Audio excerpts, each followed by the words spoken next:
저는 이 시간 구원에 합당한 삶이라는 제목을 가지고 여러분들과 함께 하나님의 말씀을 나누기를 원합니다.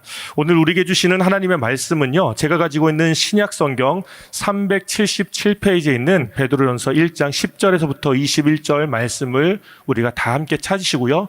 다 찾으신 이후에는요, 한 절씩 교독하기를 원합니다. 다 찾은 줄 알고 제가 먼저 10절 말씀을 봉독해 올려드리겠습니다.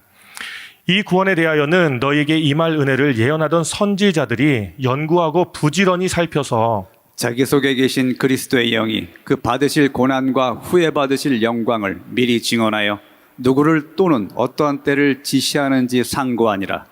이 섬긴 바가 자기를 위한 것이 아니요 너희를 위한 것임이 계시로 알게 되었으니 이것은 하늘로부터 보내신 성령을 힘입어 복음을 전하는 자들로 이제 너희에게 알린 것이요 천사들도 살펴보기를 원하는 것이니라. 그러므로 너희 마음의 허리를 동이고 근신하여 예수 그리스도께서 나타나실 때 너에게 가져다 주실 은혜를 온전히 바랄지어다. 너희가 순종하는 자식처럼 전에 알지 못한 때에 따르던 너희 사욕을 본받지 말고 오직 너희를 부르신 거룩한 이처럼 너희도 모든 행실에 거룩한 자가 되라. 기록되었으되 내가 거룩하니 너희도 거룩할지어다 하셨느니라. 외모로 보시지 않고 각 사람의 행위대로 심판하시는 이를 너희가 아버지라 부른즉 너희가 나그네로 있을 때를 두려움으로 지내라. 너희가 알거니와 너희 조상이 물려준 헛된 행실에서 대속함을 받은 것은 은이나 금같이 없어질 것으로 된 것이 아니요 오직 흠없고 점없는 어린 양 같은 그리스도의 보배로운 피로 된 것이니라. 그는 창세전부터 미리 알린 바 되시니나 이 말세에 너희를 위하여 나타내신 바 되었으니 너희는 그를 죽은 자 가운데서 살리시고 영광을 주신 하나님을 그리스도로 말미암아 믿는 자니 너희 믿음과 소망이 하나님께 있게 하셨느니라. 아멘. 오늘 저는요, 이 자리에는 여러분들에게 먼저 몇 가지 질문을 제시한 후에 계속해서 하나님의 말씀을 받기를 원합니다. 그러므로 질문의 내용을 잘 들으시고 크게 대답해 주시기를 부탁드리겠습니다. 여러분은 구원을 받으셨습니까? 아멘. 영생을 얻으셨습니까? 아멘. 의인이 되셨습니까? 아멘. 저도 구원을 받았습니다. 영생을 얻었습니다. 그리고 의인이 되었습니다.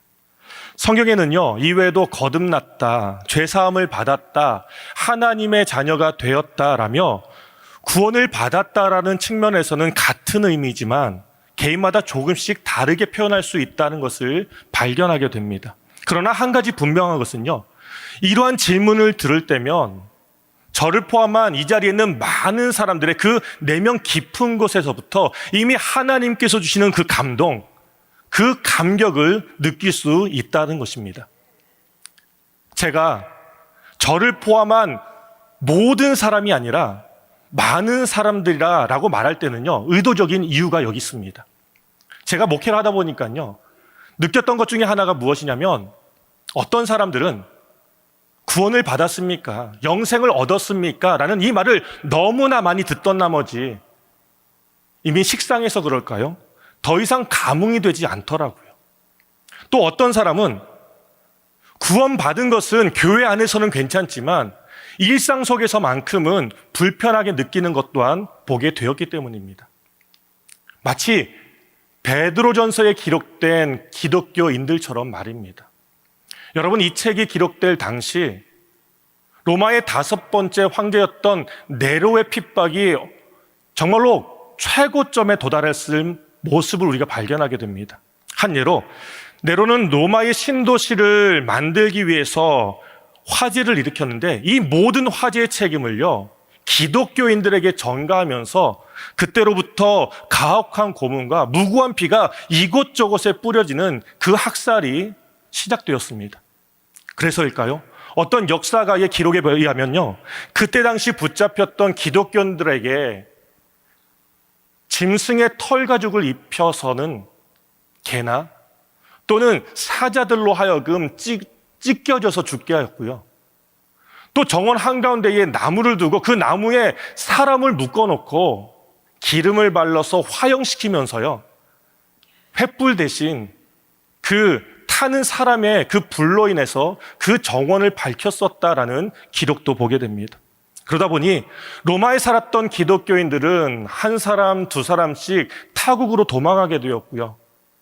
그나마 로마 땅에 살기를 원했던 그 기독교인들은 하나둘씩 배교하기로 작정했습니다. 그 결과 구원에 대한 감흥은 고사하고 마치 구원의 가치가 땅에 떨어지는 것 같이 우리는 보게 된다는 것이죠. 하지만 이때 여러분, 우리가 한 가지 잊지 말아야 될 것이 있습니다. 그것은 구원은 개인의 환경에 따라서 고난에 의해서 변하는 것이 아니다라는 것이죠. 구원은 그때나 지금이나 이 모든 시대를 초월하여 하나님께서 저와 여러분들에게 주시는 놀라운 사건이자 또한 귀한 특권이다라는 것입니다. 아멘. 이것을 증명하기 위해 성경은 우리에게 이렇게 말씀하고 있습니다. 우리 함께 10절과 12절 말씀을 봉독합니다. 시작.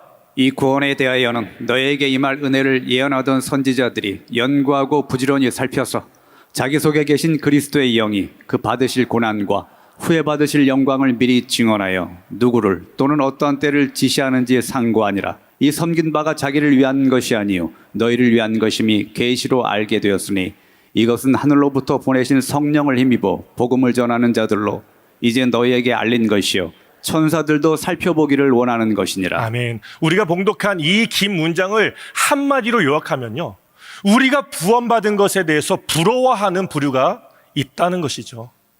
그들 가운데 하나가 바로 선지자들입니다. 여러분, 선지자들, 구약의 선지자들은 모두가 하나님의 부르심에 의해서 개인에 대하여 또한 국가에 대하여 앞으로 일어날 장래에 대해서 예언하는 사람들이었습니다. 특별히 구원에 대해서는요, 그것이 얼마나 귀한 것인지 부지런히 살피고 연구하였을 만큼 하나님 앞에 헌신되었던 사람들, 하나님 앞에 자신을 드렸던 사람들이 바로 선지자들이라고 기록하고 있습니다. 그런데도 보십시오, 여러분. 그들 중에는 하나님에 대한 두려움 때문에 하나님의 뒷모습만 보았음에도 불구하고 당장에라도 죽을 것처럼 화로 달하면서 자신에게 화가 임했다라고 그렇게 말하고 있습니다. 하지만 우리는 어떻습니까? 선지자들의 삶에 비해서 우리는 아무것도 아닙니다. 터무니없이 부족합니다. 하지만 구원받았다라는 그 이유 하나 때문에 하나님의 보좌 앞에 담대히 나아갈 수 있는 그러한 자격이 주어졌다라는 것이죠. 아멘. 그런데 이것이 전부가 아닌 것은요, 하나님은 저와 여러분들에게 이렇게 약속하고 계십니다. 이사야 43장을 보시면 이렇게 시작합니다. 야곱아, 너를 창조하신 여호와께서 지금 말씀하시느니라. 이스라엘아, 너를 지으신 이가 말씀하시느니라. 여러분, 야곱은요, 허물 많은 인생을 말합니다. 이스라엘은 많은 국가 가운데 가장 연약한, 가장 약소한 국가를 뜻합니다. 다시 말해서 야곱이 이스라엘이 바로 저와 여러분이라는 것이죠. 그런데 우리에게 뭐라고 말씀하시죠? 두려워하지 말라는 것입니다. 아멘. 왜냐고요? 두려워하지 말라. 내가 너를 구속하였고 내가 너를 지명하여 불렀나니 너는 내 것이라. 아멘. 두려워하지 말라는 그 이유는 무엇입니까? 하나님께서 우리를 구원하셨습니다. 그리고 하나님께서 우리를 자녀 삼아 주셨기 때문입니다. 아멘. 우리 계속해서 2절 말씀을 함께 봉독하겠습니다. 시작. 내가 물 가운데로 지날 때 내가 너와 함께 할 것이라. 강을 건널 때 물이 너를 침몰하지 못할 것이며 내가 불 가운데로 지날 때 타지도 아니할 것이요 불꽃이 너를 사르지도 못하리니 대저 나는 여호와 내 하나님이요 이스라엘의 거룩한 이요 내 구원자임이라. 아멘. 하나님께서는 우리를 구원해 주셨습니다. 또한 우리를 자녀 삼아 주셨습니다. 그런데 본문에 보여주듯이 하나님께서 우리가 구원받았다고 해서 고난이 없을 것이다라고는 말씀하지 않았다라는 것이죠. 때로는 물이나 강 그리고 불 사이로 지나가야 될 때도 있다는 것입니다. 그럼에도 불구하고 우리가 염려하지 않을 것은 무엇 때문입니까? 누가 우리와 함께 계신다고요? 그렇습니다. 하나님께서 우리와 함께 하신다는 것이죠. 아멘. 하나님께서 우리와 함께 하시니까 그래서 침몰하지 않을 것이고 타지도 않을 것을 약속하고 계신다는 것입니다. 아멘. 여러분, 오늘도요, 하나님께서는 우리의 모든 문제와 어려움과 고난을 감당할 수 있도록, 아니요, 감당만 하는 것이 아니라 승리할 수 있도록 도와주실 줄로 믿습니다. 아멘. 여러분, 구원받은 우리들을 부러워하는 또 다른 부류는요, 바로 천사들입니다. 천사는 영적인 존재로서 우리와 비교할 때 감히 월등하다라고밖에 말할 수 없는 그런 존재입니다. 왜냐하면 그들은 마시지 않아도 괜찮습니다. 먹지 않아도 괜찮습니다. 잠을 자지 않는다라고 해서 건강을 해치지 않는다라는 것이죠. 그래서 시편 기자의 고백을 보면요, 우리가 그들보다 조금 못하다라는 것을 인정하고 있다는 것입니다. 그런데도 여러분, 그렇게 유한한, 죽을 수밖에 없는 우리들임에도 불구하고 그들이 우리를 부러워하는 이유는 무엇 때문입니까? 이것에 대해서 히브리서 기자는 이렇게 설명하고 있습니다. 우리 함께 히브리서 1장 말씀을 봉독하겠습니다. 시작. 모든 천사들은 섬기는 영으로서 구원받을 상속자들을 위하여 섬기라고 보내심이 아니냐. 그러므로 우리는 들은 것에 더욱 유념함으로 우리가 흘러 떠내려가지 않도록 함이 마땅하니라. 아멘. 여러분, 이렇게 한번 생각해 보실까요? 대통령의 비서실장은요, 그 능력이 굉장합니다. 그 힘이 굉장합니다. 왜냐하면 그의 말 한마디에 벌벌벌 떠는 사람들이 정말로 많기 때문이죠. 그런데도 대통령의 아들을 도와야 되는 것은요, 대통령과 그의 가족을 섬기고 보호하도록 맡겨진 역할 때문에 그렇게 해야 된다는 것입니다. 이처럼 하나님의 은혜를 깨닫고 구원의 가치를 알면 알수록 우리 안에 잠재되어 있는 그 감격, 그 감동은요, 되살아날 수밖에 없다는 것입니다. 그리고 어떠한 상황과 어떠한 환경 가운데 있다 할지라도 하나님은 반드시 우리를 도와주실 것입니다. 아멘. 그래서요, 여러분, 사도 베드로는 그렇게 구원받은 저와 여러분, 그리고 모든 사람들에게 이제는 너희가 구원받은 자로서 구원에 합당한 삶을 이렇게 살라라, 이렇게 살아라 라고 그렇게 우리에게 권면하고 있다는 것이죠. 그렇다면 우리는요, 과연 구원받은 자로서 그 합당한 삶을 어떻게 살아야 될 것일까요? 그 첫 번째는 바로 믿음으로 살아야 된다는 것입니다. 아멘. 우리 함께 13절 말씀을 봉독합니다. 시작. 그러므로 너희 마음에 허리를 동이고 근신하여 예수 그리스도께서 나타나실 때 너에게 가져다 주실 은혜를 온전히 바랄지어다. 아멘. 본문에 기록된 그러므로 라는 이 말은요, 앞에 문장과 뒤에 문장을 이어주는 접속사로서 사도 베드로는 계속해서 저와 여러분들에게 할 말이 있는 것을 보여주고 있습니다. 그것은 지금도 구원받은 우리 모두를 향한 하나님의 은혜가 있지만 예수 그리스도께서 나타나실 때, 다시 말해서 이 땅의 마지막, 다시 말해서 예수님께서 재림하실 그때는요, 우리에게 주실 그 은혜가 더 풍성한 것을 밝히 말씀하고 있는 것입니다. 아멘. 그래서 영어 성경을 보시면 뭐라고 기록되어 있습니까? Set your hope fully on the grace라면서 그 은혜를 온전히 바라라, 기대해라, 그리고 믿어라 라고 그렇게 우리에게 권면하고 있다는 것이죠. 여러분 보십시오. 성경이 말하는 이 믿음 안에는요, 놀라운 힘이 있습니다. 그래서인지 눈으로 볼 수 없는 현실이지만, 눈으로 볼 수 없는 것 같지만 마치 눈으로 볼 수 있는 그 실상처럼 우리는 그렇게 행동하고 삶의 변화를 가져다 준다는 것이죠. 그 대표적인 예가 바로 출애굽 사건입니다. 이스라엘 백성들이 430년간 애굽에서 종살이를 하면서 하나님께서 약속한 땅 가나안에 대해서 이제 모든 사람들이 다 잊고 있었을 것입니다. 오히려 종살이를 하면서 현실에 안주한 까닭에 그들은 무엇을 먹고 또 무엇을 입고 있는지에 대한 관심조차 없었을 것입니다. 그러던 어느 날 하나님께서 모세를 통하여서 이스라엘 백성들에게 내가 다시 너희들을 약속한 땅 가나안 땅으로 인도할 것이다 라고 그렇게 말씀할 때에 그들의 변화된 모습에 대해서 성경은 이렇게 기록하고 있습니다. 우리 함께 출애굽기 12장 말씀을 봉독합니다. 시작. 너희는 그것을 이렇게 먹을지니 허리에 띠를 띠고 발에 신을 신고 손에 지팡이를 잡고 급히 먹으라.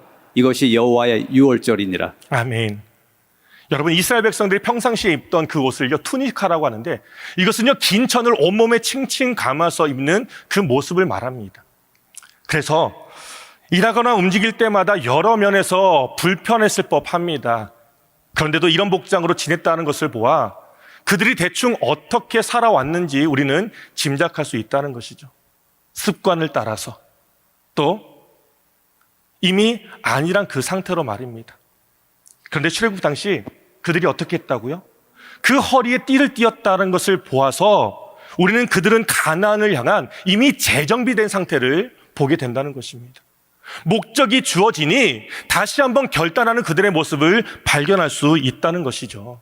이렇게 생각해 보니까요, 여러분, 이미 저희 가정에도 현대판 출애굽 사건이 있었던 것을 잠깐이나마 발견할 수 있었습니다. 여러분 중에는 저희 집에 오신 분들 계실 것입니다. 그리고 그런 분들 가운데에 익히 알 수 있는 것 중에 하나가 무엇이냐면 저희 집에 다른 것은 몰라도요, 이것 하나만큼은 떨어지지 않습니다. 바로 커피입니다. 저희 집사람이 커피를 얼마나 좋아하는지 저는 커피를 마시지 못했거든요. 그런데 집사람이랑 데이트를 해야 되니까 그래서 커피를 마시기 시작했는데 이제는 향만 맡아도 대충 어떤 커피인지를 구별할 수 있을 정도로 커피 매니아가 되었습니다.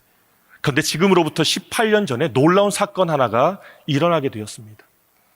집사람이 저희 아들 예준이를 임신했다라는 이 소식을 알게 되자마자 그 즉시로요, 끊을 수 없을 것만 같았던 그 커피를 끊더라고요. 근데 커피만 끄는 것이 아니라 저 역시도 그 커피를 마시지 못하도록 집에 있는 모든 커피를 다 버렸던 것이 기억납니다. 이것이 여러분 바로 미래에 태어날 그 아기를 위한 산모의 결단, 재정비, 그리고 변화라고 말씀드리고 싶습니다. 마찬가지입니다. 그렇다면 여러분, 본문에 기록된 바 예수 그리스도께서 나타나실 그때에 우리에게 주어질 그 은혜가 있다는 것을 확신한다라고 한다면 오늘 우리가 이 땅을 살아가는 동안 우리의 삶에도 변화가 있어야 되지 않겠습니까? 아멘. 정말로 하나님께서 우리에게 주실 그 은혜를 확신한다고 말한다면 저와 여러분들이 살아가는 이 삶의 모습 속에서 이제는 결단과 변화가 반드시 있어야 되는 줄로 믿습니다. 아멘. 그래서 사도 베드로는요, 다시 한번 저와 여러분들에게 이렇게 말씀하고 있습니다. 우리 함께 베드로전서 4장 말씀을 봉독하겠습니다. 시작. 만물의 마지막이 가까이 왔으니 그러므로 너희는 정신을 차리고 근신하여 기도하라. 무엇보다도 뜨겁게 서로 사랑할지니 사랑은 허다한 죄를 덮느니라. 아멘. 만물의 마지막 때가 가까이 왔다는 거예요. 가까이 왔다는 것은 그건 무슨 말입니까? 하나님께서 우리에게 주실 그 은혜를 누릴 때가 왔다는 것이죠. 그러므로 어떻게 하라고요? 너희는 정신을 차리고 근신하여 기도하라. 무엇보다도 뜨겁게 사랑할지니 사랑은 허다한 죄를 덮는다라고 말씀합니다. 아멘. 여러분, 하나님께서 주실 은혜를 믿으십니까? 아멘. 하나님께서 반드시 우리에게 주실 것을 확신하십니까? 아멘. 그렇다면 다시 한번 마음의 허리띠를 동여매시고 그동안 내려놓았던, 더 이상 응답되지 않아서 하나님의 응답이 더딘 것 같아서 내려놓았던 그 기도를 다시 할 수 있기를 바랍니다. 아멘. 그리고 사랑을 하되 뜨겁게 사랑을 해야 되는데요, 여러분들께서 미워했던 그 사람, 원수까지 여겼던 그 사람이라 할지라도 뜨겁게 사랑할 수 있는 우리 모두가 되시기를 바랍니다. 아멘. 왜냐하면요, 우리가 믿음으로 기도하면 하나님 반드시 응답하십니다. 아멘. 우리는 바꿀 수 없고 우리는 고칠 수 없을 것 같다 할지라도 믿음으로 우리가 뜨겁게 사랑하면 하나님께서 그 사람을 변화시켜 주실 줄로 믿습니다. 아멘. 이 사실로 말미암아 다시 한번 우리에게 구원 주신 그 이유를 바라보면서 믿음으로, 오직 믿음으로 삶의 변화를 나타낼 수 있는 우리 모두가 되시기를 예수님의 이름으로 축원합니다. 아멘. 두 번째는요, 거룩하게 살라라고 말씀하고 있습니다. 아멘. 우리 함께 14절에서부터 16절 말씀을 봉독합니다. 시작. 너희가 순종하는 자식처럼 전에 알지 못할 때 따르던 너의 사역을 본받지 말고 오직 너희를 부르신 거룩한 이처럼 너희도 모든 행실에 거룩한 자가 되라.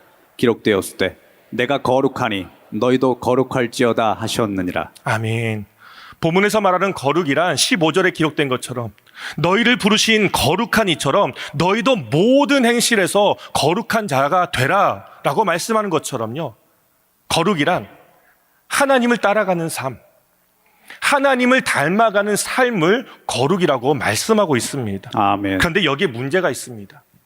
우리는 죄로 인해서요, 하나님을 따라갈 수 없는 사람입니다. 우리는 하나님을 닮아갈 수 없다는 것이죠. 왜 그렇습니까? 하나님과 죄는 함께할 수 없기 때문입니다. 그래서 사도 바울마저도 모든 사람이 죄를 범하였음에 하나님의 영광에 이르지 못한다라고 그렇게 고백하고 있는 것이죠. 그러나 이것은 어디까지나 사람의 입장에서 하는 대변일 뿐 그때의 하나님께서는요, 저와 여러분들을 거룩하게 하기 위해서 우리에게 놀라운 일들을 하나 실행하십니다. 그것을 우리는요, 나자르라고 얘기합니다. 따라하시기 바랍니다. 나자르. 나자르. 히브리어 나자르는요, 케도시와 같이 구별되다, 선별하다라는 의미에서 거룩을 의미합니다. 그런데 이 나자르와 케도시가 약간의 차이가 있다라고 한다면 그것은 우리가 구별되기 위해서 먼저 드려지는 것, 먼저 희생하는 것, 그것을 나자르라고 얘기합니다. 그래서 하나님께서는요, 예수 그리스도를 통하여서 자신을 기꺼이 희생하셨다라는 것이죠. 그리고 그 결과 성경은 저와 여러분들에게 이렇게 말씀하고 있습니다. 우리 함께 히브리서 10장 말씀을 봉독합니다. 시작. 이 뜻을 따라 예수 그리스도의 몸을 단번에 들으심으로 말미암아 우리가 거룩함을 얻었노라. 아멘. 여러분, 하나님께서 우리가 거룩하기 위해서 어떻게 하셨다고요? 자신을 기꺼이 들으셨다라고 한다면 이제는 우리가 하나님을 위해, 하나님을 따라서 기꺼이 자신을 드리는 그 차례가 바로 저와 여러분들의 차례라는 것입니다. 아멘. 성경을 보면 그래서인지 하나님과 같이 자신을 희생했던 그 인물들이 여러 곳곳에 기록되어져 있습니다. 아브라함이 그랬고요, 이삭이 그랬습니다. 또한 자신을 희생하면서 이스라엘을 구원했던 그 요셉이 그랬습니다. 근데 이 시간 저는 여러분들과 잠시 묵상하고자 하는 그 한 사람이 있습니다. 그 사람은 바로 사도 바울입니다. 사도 바울은 예수님께서 자신을 위해서 희생하셨다, 죽으셨다라는 것을 깨닫는 그 즉시로 자신의 모든 것, 학문과 지식과 모든 배경까지도 다 배설물로 여기고요, 오직 복음 하나만을 향하여서 달려나갔었습니다. 그런데 그 복음을 향하여서 달려나갈 때 얼마나 많은 고난과 얼마나 많은 고민과 얼마나 많은 어려움이 있었던지 수없이 매를 맞았고요, 옥에도 많이 갇혔었고요, 강도의 위험, 동족의 위험, 또 이방인의 위험 때문에 여러 차례 죽을 뻔했다라고 그렇게 기록하고 있습니다.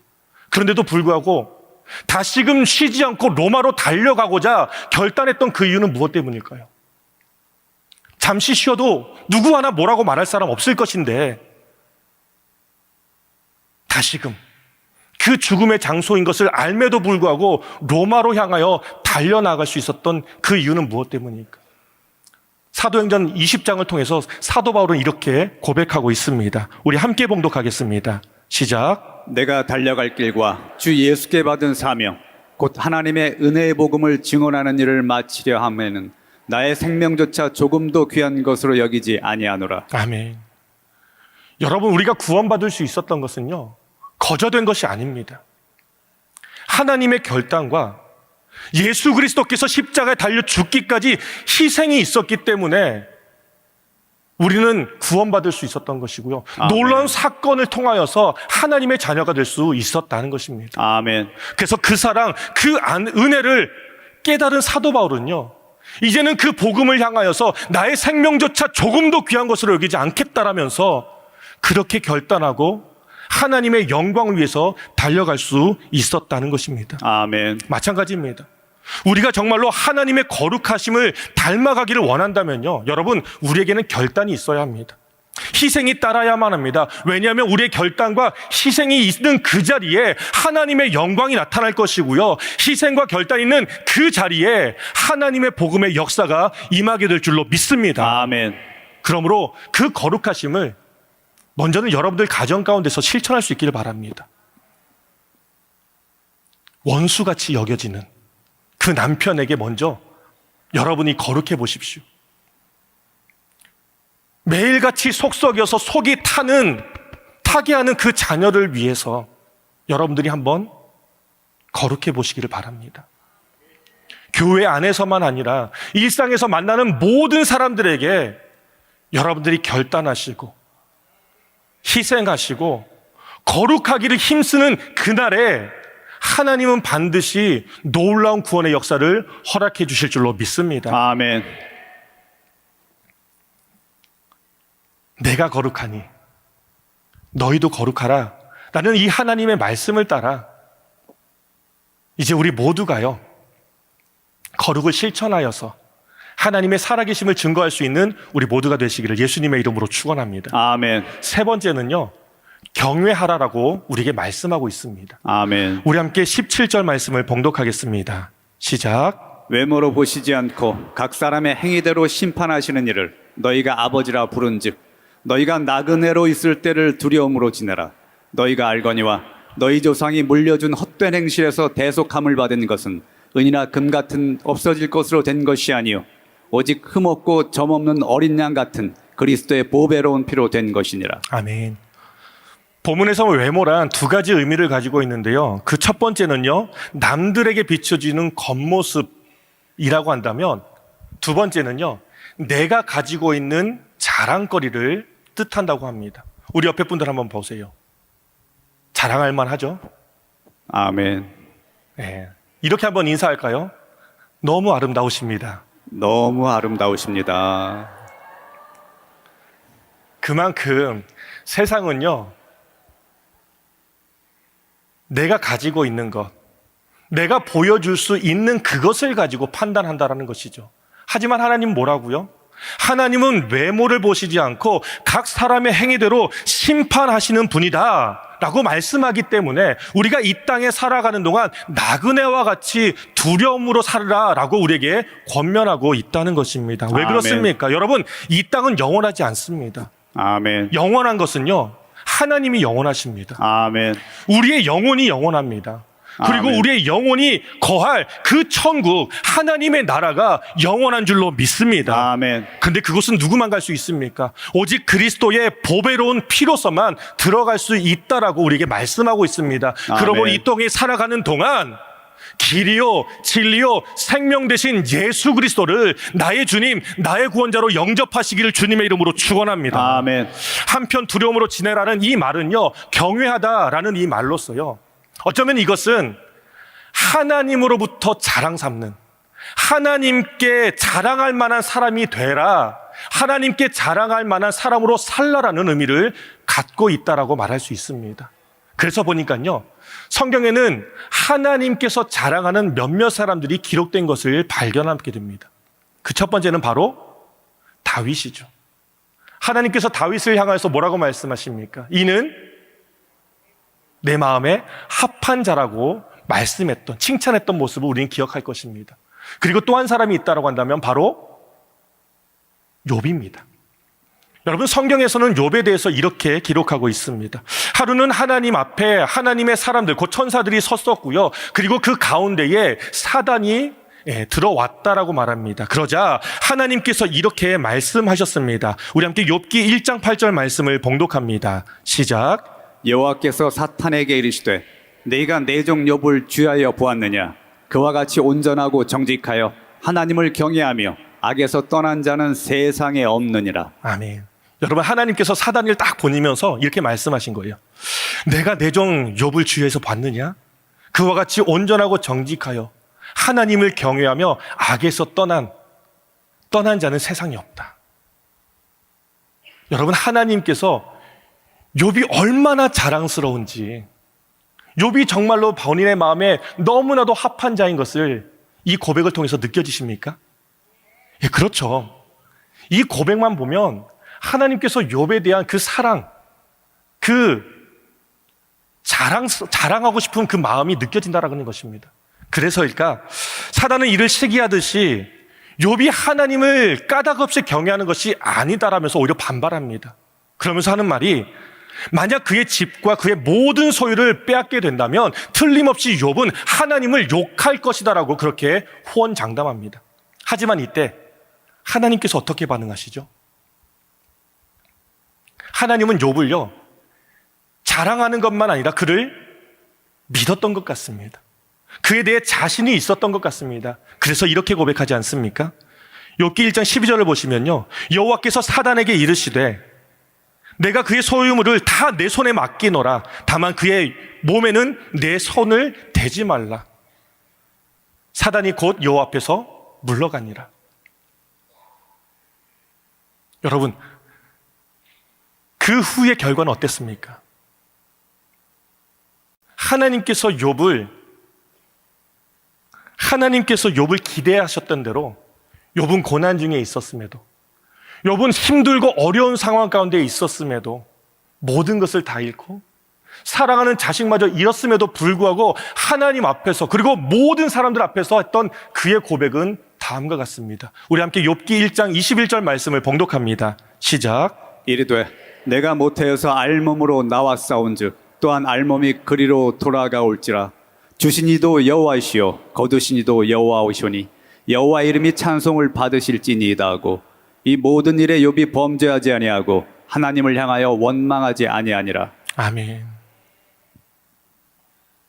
집을 잃고 재산을 잃고 그것보다 더 생명보다 귀하다라고 여길 수 있는 그 자녀들 다 잃었습니다. 그럼에도 불구하고 욥이 뭐라고 고백합니까? 내가 알몸으로 태어났으니 또한 알몸이 그리로 돌아갈 것입니다. 주신 분도 하나님이시고 취하신 분도 하나님이시기에 나는 오직 그 하나님만을 찬양하겠다라고 고백하면서 이 모든 일에 욥이 범죄하지 아니하고 하나님을 향하여 원망하지 않았다라고 말합니다. 여러분 어떻습니까? 성경에는요, 이와 같이 하나님께서 자랑할 만한 사람 외에 또 다른 사람을 우리에게 이렇게 소개하고 있습니다. 이 사람은 1906년 독일의 명문 가정에서 태어났습니다. 그리고 일찍이 유명한 신학자가 되기 위해서 미국으로 유학을 갔습니다. 그런데 어느 날 독일에 있는 교회들마다 이 나치로 인한 그 핍박이 얼마나 거셌던지 그 소식을 듣자마자 비행기에 몸을 싣고 독일로 다시 돌아왔고요. 그리고 라디오를 통해 예언자적인 소리를 내기 시작했습니다. 그런데 이것을 알게 된 나치군은요, 1943년 이 사람을 체포하여 2년 동안 수용소 생활을 하게 했는데요. 그 수용소 생활 가운데서 얼마나 힘들게 했던지, 얼마나 심한 고문을 했던지 이미 몸은 상할 대로 상하였고요. 음모로 인하여서 결국 교수형으로 죽고 말게 되었습니다.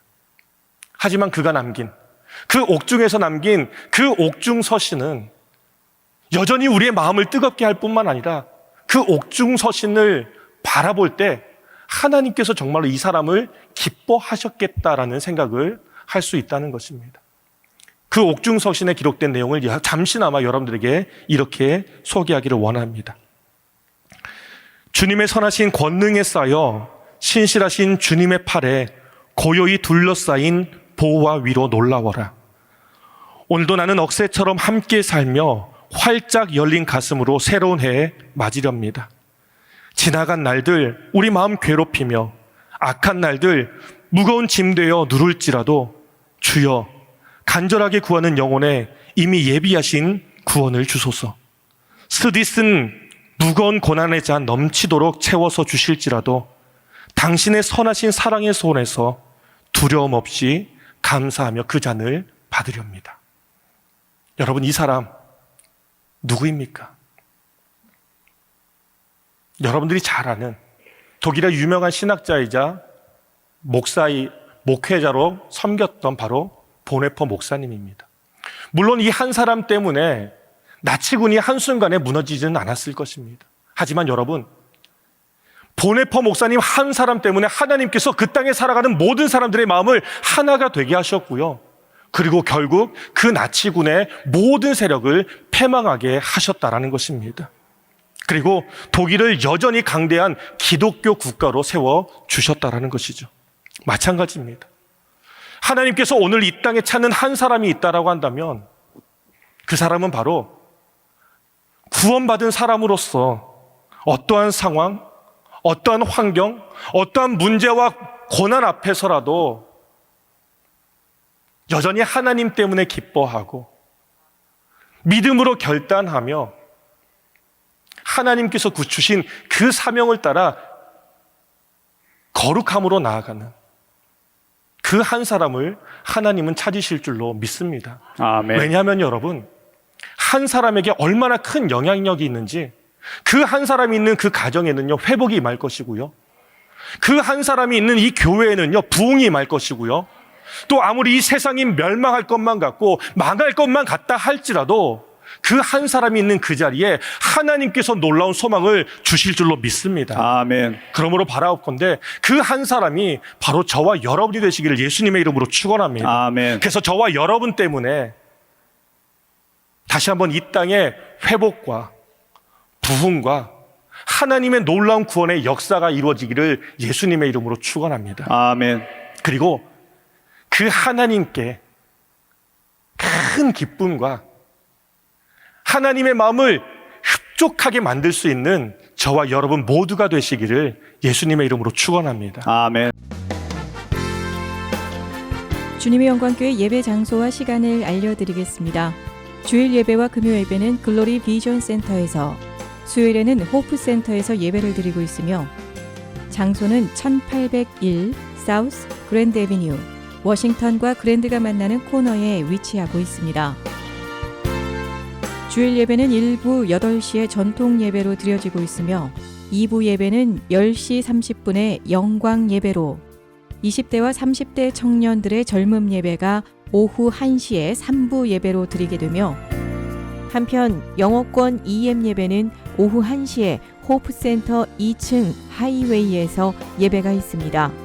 수요 예배와 금요 예배는 오후 7시 30분이며 새벽 예배는 월요일에서 토요일까지 오전 6시에 예배가 있습니다.